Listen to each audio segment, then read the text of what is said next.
Vyjel hodně daleko z brány. Kovář.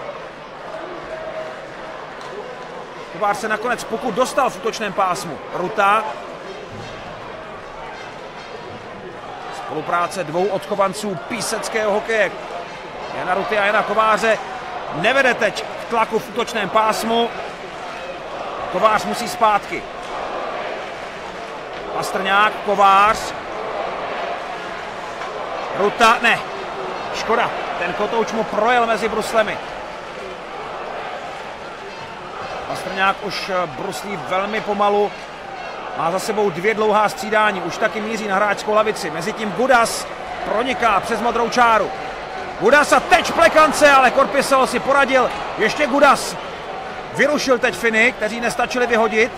Birner na modré čáře. Birner vrací. Teď je tu Krejčík. A teprve teď na gól! Gudas! 2-3 a ještě zbývají 2 minuty a 14 sekund.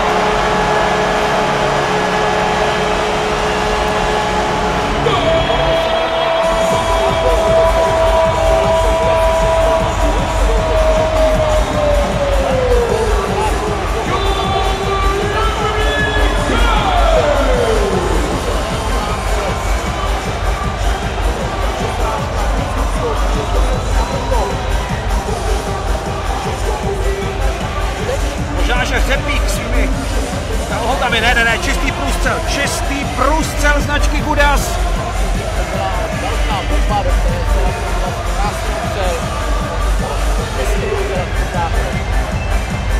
A číslo 3 v národním týmu boduje pro Gudase, je to druhý gól na mistrovství světa, druhý gól v řadě, druhý gól v národním týmu.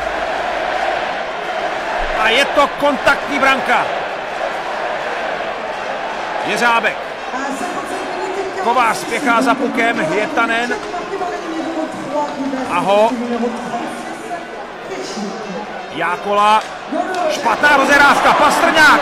Škoda, že ta střela se musela zlepšit. Gól! Kovář! Kovář vyrovnává na